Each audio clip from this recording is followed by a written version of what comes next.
त्वमग्ने वसोऽङ्गृहरुद्राम् आदित्याम् उत यजास्वध्वरञ्जनम् मनुजातम् घृतपृशम् सृष्टेवानो हि दाशुषे देवा अग्ने विचेतसः तान् रोहिदश्वगिर्वणस्त्रजस्त्रिंशतमावः क्रियमेधपदत्रिमज्जातवेदो विरोपवत् अङ्गिरस्वन्मह्यौरतप्रस्कण्वस्य श्रुधेहवम् महिकेरव ऊतये प्रियमेधा अहूषत राजन्तमध्वराणामग्निम् शुक्रेण शोचिषा घृता हवनसन्त्येमा उशुश्रुधे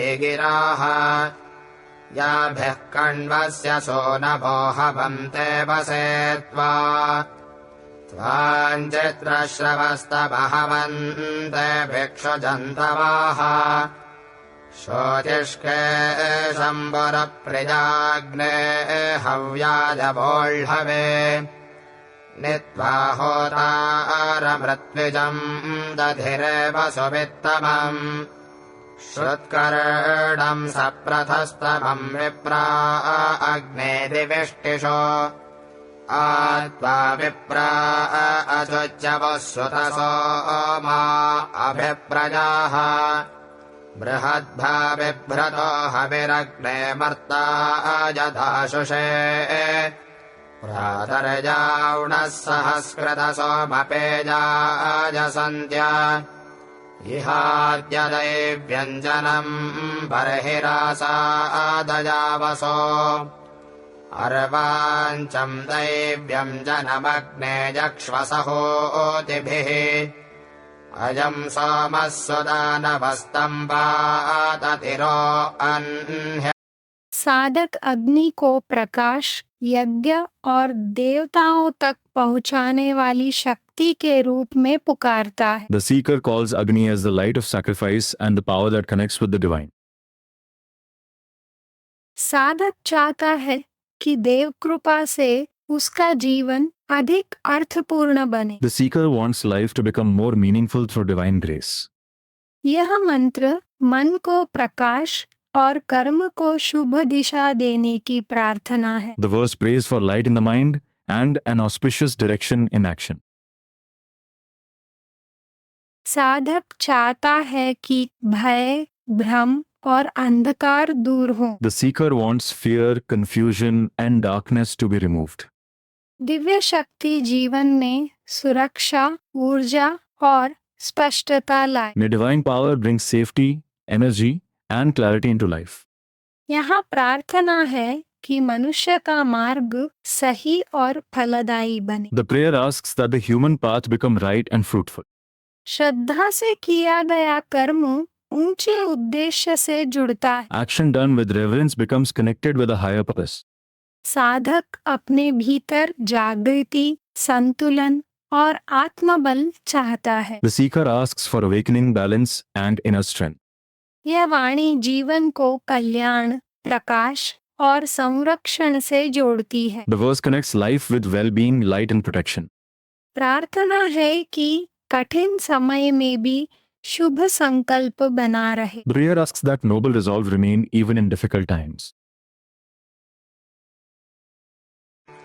एषो उषा अपोर्व्याव्यच्छति प्रजादिवः स्तुषेवामश्विना बृहत् या दस्रा सिन्धुमातरा मनोतरा रयीणाम् धिया देवा वसुविदा वच्यन्ते वाङ्ककुहासो जोर्नाजामधिविष्टपि यद्वाम् रथो विभिष्पतात् हविषा जारो अपाम् पिपर्ति पपुरिर्नरा पिता कुटस्य चर्षणिः आधारो वामतीनान्नासत्यामतवचसा पातं सोमस्य धृष्णजा या नः पेपरदश्विना ज्योतिष्मते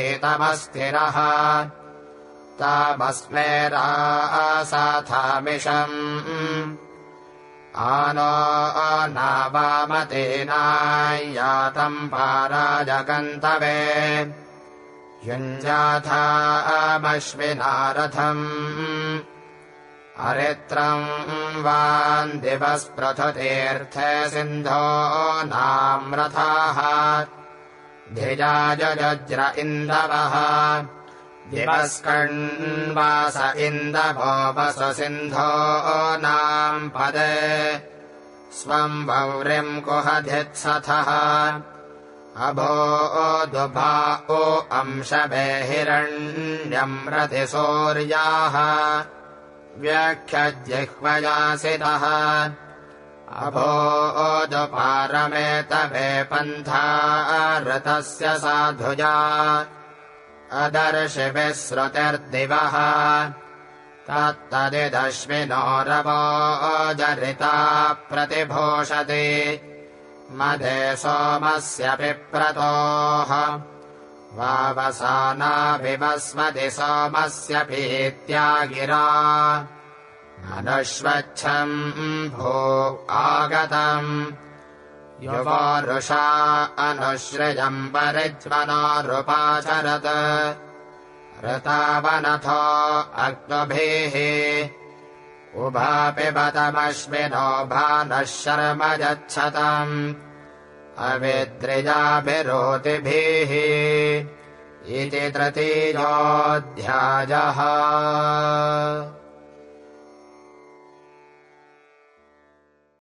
साधक अश्विनों से शीघ्र सहायता, स्वास्थ्य, यात्रा और शुभ गति की प्रार्थना करता है। The seeker asks the Ashwins for swift help, healing, safe movement, and auspicious progress. यह मंत्र मन को प्रकाश और कर्म को शुभ दिशा देने की प्रार्थना है। The verse prays for light in the mind and an auspicious direction in action. साधक चाहता है कि भय, भ्रम और अंधकार दूर हो। The seeker wants fear, confusion, and darkness to be removed. दिव्य शक्ति जीवन में सुरक्षा, ऊर्जा और स्पष्टता लाए। May divine power bring safety, energy, and clarity into life. यहाँ प्रार्थना है कि मनुष्य का मार्ग सही और फलदायी बने। The prayer asks that the human path become right and fruitful. श्रद्धा से किया गया कर्म ऊंचे उद्देश्य से जुड़ता है। Action done with reverence becomes connected with a higher purpose. साधक अपने भीतर जागृति, संतुलन और आत्मबल चाहता है। The seeker asks for awakening, balance, and inner strength.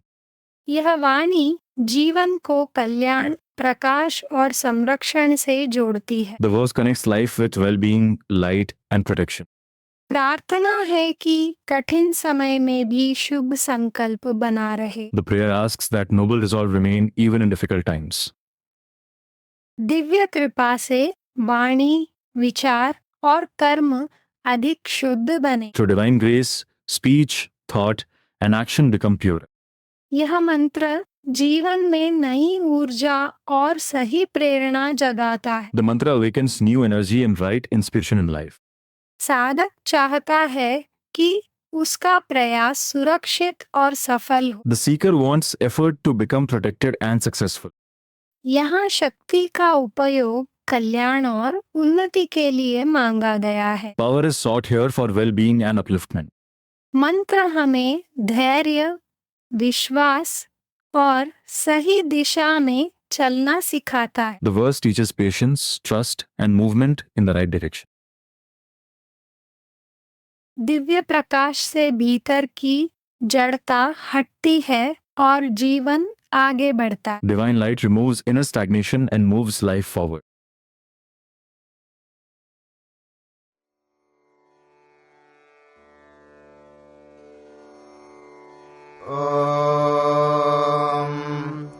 अयम् वाम् मधुमत्तमः सुतः सोमरता वृधा तमश्विना पिबतन्तिरो अह्न्यम् धत्तम् रत्नानि दाशुषे त्रिबन्धुरेण त्रिव्रता सुपेशसारथेनाजातमश्विना कण्वासो वाम् ब्रह्म गृह्णन्त्यध्वरे तेषाम् सुशृणुतम् हवम् अश्विना मधुमत्तमम् पातम् सोममृता वृथा अथाद्यदस्रावसु बिभ्रता रथेदाश्वाम् समुपगच्छताम् त्रिषधस्थे बर्हिषि विश्ववेदसामध्वा यज्ञम् मिमिक्षताम् कण्वासो वाम् सुतसो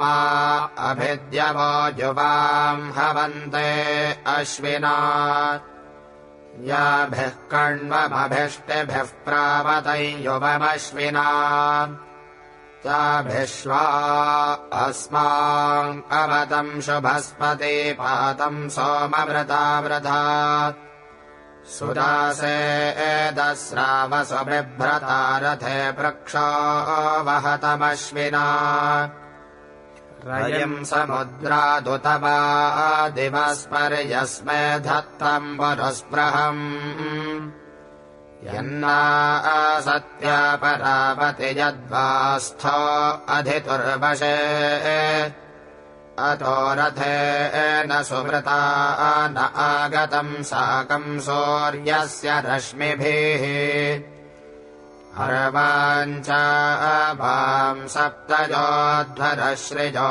वहन्तु सपनेदुपा इषम् प्रञ्चन्ता सुकृते सुदानव आबर्हिः सीदतन्नरा तेन न सत्यागतम् रथेन सूर्यत्वचा येन शश्वदोहथुर्दाशुषे वसुमध्वः सोमस्य पीतये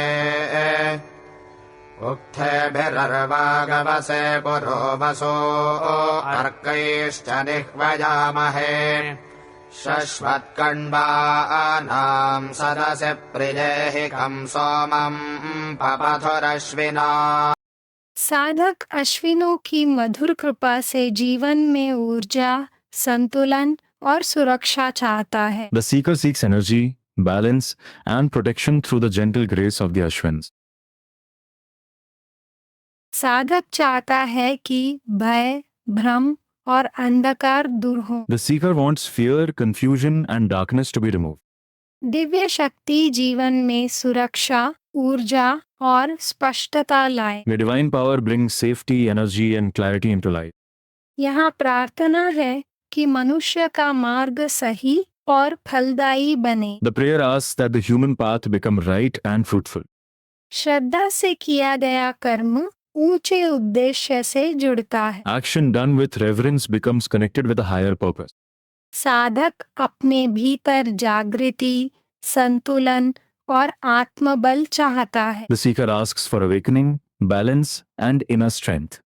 यह वाणी जीवन को कल्याण, प्रकाश और संरक्षण से जोड़ती है। The verse connects life with well-being, light, and protection.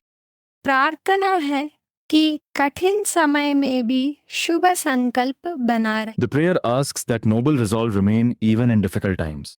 दिव्य कृपा से वाणी, विचार और कर्म अधिक शुद्ध बने। Through divine grace, speech, thought, and action become purer. यह मंत्र जीवन में नई ऊर्जा और सही प्रेरणा जगाता है। The mantra awakens new energy and right inspiration in life. सह वामेन न उषो व्यच्छादुहितर्दिवः सह द्युम्नेन बृहता विभावरिराजादेविदास्वती अश्वावतेर्गोमतेर्विश्वसुविदो भूरिच्यवन्तवस्तवे उदीरजप्रतिमासो नृता उषश्चोदराधो मघोनाम् उवासोषा उच्छाच्च नु देवी जीरारथानाम् ये अस्या आचरणेषु दध्रिरे समुद्रेण श्रवस्य वाः उषो जेते प्रजामेषु युञ्जते मनो दानाय सूरजाः अत्राह तत्कण्व एषाम् कण्वतमो नाम गृणाति नृणाम् आघाजोषे एव सोनरयुषाजाति प्रभुञ्जति जरयन्ति व्रजनम् पद्वदीयत उत्पातयति पक्षिणाः विजासृजति सबनम् व्या अर्थिनः पदन्न भेत्योदति वयो न किष्टे भक्तिवांस आसते व्योष्टौ वाजिनीवति एषा युक्तपरावतः सूर्यस्योदयनादधि शतम् रथेभिः सुभघोषा इयम् विजात्यभिमानुषान् विश्वमस्यानामचक्षसे जगज्योतिष्कृणोति सोदरी अपद्वेषो मघोनी दुहिता दिव उषा उच्छदपसृधाः उष आभाहि भानुना चन्द्रेण दुहितर्दिवः आवहन्ते भोर्यस्मभ्यम् सौभगम् व्युच्छन्ते दिविष्टिषो विश्वस्य हि प्राणनम् जीवनम् त्वे विजदुच्छसि सोनरि सा नो रथेन बृहता विभावरिष्वधि चित्रामघेहवम् उषो वाजम् हिवम् स्वयश्चित्रो मानुषे जने तेनावह सुकृतो अध्वराम् उपजेत्वा गृह्णन्ति वह्नयः विश्वान् देवान् आवह सोमपीतयेऽन्तरिक्षादुषस्त्वम् सा स्मासुधा गोमदश्वावदुःख्या अमुषो वाजम् सुवीर्यम् यस्यारुषन्तो अर्चजः प्रतिभद्रा अद्रक्षत सा नो रजिम् विश्ववारम् सुपेशसमुषा ददातु सुग्म्यम् ये चिद्ध्यत्वा वृषजः पूर्व ऊतये जुहोरेव सेमहि सा नस्तोमाम् अभिगृणीहि राधसोषः शुक्रेण शोचिषा उषो यदद्य भानुना विद्वारा वृणवो दिवः प्रणो यच्छतादवृकम् पृथच्छर्द्यः प्रदेवि गोमतीरिषाः सन्नो राजा बृहता विश्वपेशसामिक्ष्वासमिळाभिरा संजुम्रेण विश्वतुरोषो महि संवाजैर्वाजिनीवति। साधक उषा से अंधकार हटाकर प्रकाश, जागरण और नई शुरुआत की कामना करता है। The seeker asks Usha to remove darkness and bring light, awakening, and a new beginning. दिव्य शक्ति जीवन में सुरक्षा, ऊर्जा और स्पष्टता लाए। The divine power brings safety, energy, and clarity into life. यहाँ प्रार्थना है कि मनुष्य का मार्ग सही और फलदायी बने। The prayer asks that the human path become right and fruitful. श्रद्धा से किया गया कर्म ऊंचे उद्देश्य से जुड़ता है। Action done with reverence becomes connected with a higher purpose. साधक अपने भीतर जागृति, संतुलन और आत्मबल चाहता है। The seeker asks for awakening, balance, and inner strength. यह वाणी जीवन को कल्याण, प्रकाश और संरक्षण से जोड़ती है। The verse connects life with well-being, light, and protection. प्रार्थना है कि कठिन समय में भी शुभ संकल्प बना रहे। The prayer asks that noble resolve remain even in difficult times. दिव्य कृपा से वाणी, विचार और कर्म अधिक शुद्ध बने। Through divine grace, speech, thought, and action become pure. यह मंत्र जीवन में नई ऊर्जा और सही प्रेरणा जगाता है। The mantra awakens new energy and right inspiration in life. साधक चाहता है कि उसका प्रयास सुरक्षित और सफल हो। The seeker wants effort to become protected and successful. यहाँ शक्ति का उपयोग कल्याण और उन्नति के लिए मांगा गया है। Power is sought here for well-being and upliftment. मंत्र हमें धैर्य, विश्वास और सही दिशा में चलना सिखाता है। The verse teaches patience, trust, and movement in the right direction. Divya Prakash से भीतर की जड़ता हटती है और जीवन आगे बढ़ता है। Divine light removes inner stagnation and moves life forward. अंत में यह प्रार्थना जीवन में मंगल, सुरक्षा और उच्च प्रेरणा की है। The closing feeling is a prayer for auspiciousness, safety, and higher inspiration. साधक चाहता है कि देव कृपा से उसका जीवन अधिक अर्थपूर्ण बने। The seeker wants life to become more meaningful through divine grace. यह मंत्र मन को प्रकाश और कर्म को शुभ दिशा देने की प्रार्थना है। The verse prays for light in the mind and an auspicious direction in action.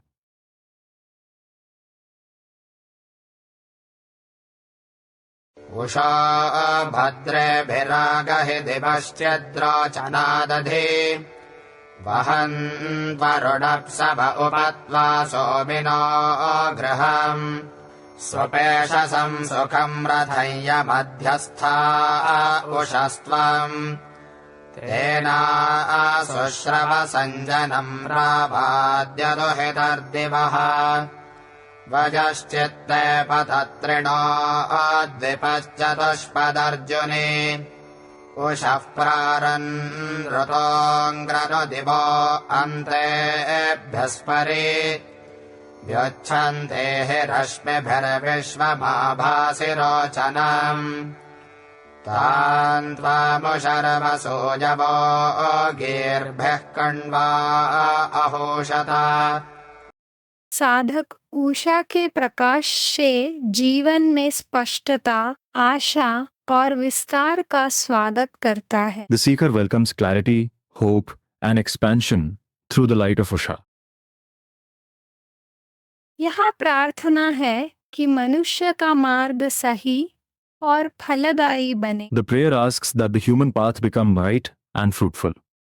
श्रद्धा से किया गया कर्म ऊंचे उद्देश्य से जुड़ता है। Action done with reverence becomes connected with a higher purpose. साधक अपने भीतर जागृति, संतुलन और आत्मबल चाहता है। The seeker asks for awakening, balance, and inner strength. उदुत्यञ्जातवेदसं देवं वहन्ति केतवाः दृशे विश्वाजसूर्यम् अपत्येताजवो यथा नक्षत्रायन्त्यक्तुभिः सूराय विश्वचक्षसे अदृश्रमस्य केतवो विरश्मयो जनाम् अनो भ्राजन्तो अग्नयो यथा तरणिर्विश्वदर्शतो ज्योतिष्कृदसि सूर्य विश्वमाभासि रोचनम् प्रत्यङ् देवानां विशः प्रत्यङ्मुदेशि मानुषान् प्रत्यङ् विश्वम् स्वर्दृशे येनापावकचक्षसा भुरण्यन्तम् जनाम् अनो त्वम् वरुण पश्यसि विद्यामे शिरजस्पृथ्वहामिमानो अक्तुभिः पश्यन् जन्मानि सूर्य सप्तत्वा हरितो रथे वहन्ति देवसूर्य शोचिष्केशम् विचक्षण अयुक्तसप्तशुन्धुभः सूरो रथस्य नप्त्याः ताभिर्याति स्वयुक्तिभिः उद्भयन्तमसस्परिज्योतिष्पश्यन्त उत्तरम् देवन्दे भद्रासूर्यमगन्वज्योतिरुत्तमम् उद्यन्नद्यमित्रमः आरोहन्नुत्तरान् दिवम् हृद्रोगम् मम सूर्यहरिमाणम् च नाशय शुकेषु मे हरिमाणम् रोपणाकासु दध्वसि अथो हरिद्रवेषु मे हरिमाणम् निदध्मसि उदगादयमादित्यो विश्वे न सहसा सह द्विषन्तम् मह्यम् रन्धयन्मो अहम् द्विषते रथम्। साधक सूर्य से प्रकाश, दृष्टि, स्वास्थ्य और जीवन चेतना की प्रार्थना करता है। The seeker asks Surya for light, vision, health, and awakened life consciousness. श्रद्धा से किया गया कर्म ऊंचे उद्देश्य से जुड़ता है। Action done with reverence becomes connected with a higher purpose. साधक अपने भीतर जागृति, संतुलन और आत्मबल चाहता है। The seeker asks for awakening, balance, and inner strength. यह वाणी जीवन को कल्याण, प्रकाश और संरक्षण से जोड़ती है। The verse connects life with well-being, light, and protection. प्रार्थना है कि कठिन समय में भी शुभ संकल्प बना रहे। The prayer asks that noble resolve remain even in difficult times. दिव्य कृपा से वाणी, विचार और कर्म अधिक शुद्ध बने। Through divine grace, speech, thought, and action become purer. यह मंत्र जीवन में नई ऊर्जा और सही प्रेरणा जगाता है। The mantra awakens new energy and right inspiration in life. साधक चाहता है कि उसका प्रयास सुरक्षित और सफल हो। The seeker wants effort to become protected and successful. यहाँ शक्ति का उपयोग कल्याण और उन्नति के लिए मांगा गया है। Power is sought here for well-being and upliftment. मंत्र हमें धैर्य, विश्वास और सही दिशा में चलना सिखाता है। The verse teaches patience, trust, and movement in the right direction. Divya Prakash से भीतर की जड़ता हटती है और जीवन आगे बढ़ता है। Divine light removes inner stagnation and moves life forward. अंत में यह प्रार्थना जीवन में मंगल, सुरक्षा और उच्च प्रेरणा की है। The closing feeling is a prayer for auspiciousness, safety, and higher inspiration. साधक चाहता है कि देव कृपा से उसका जीवन अधिक अर्थपूर्ण बने। The seeker wants life to become more meaningful through divine grace.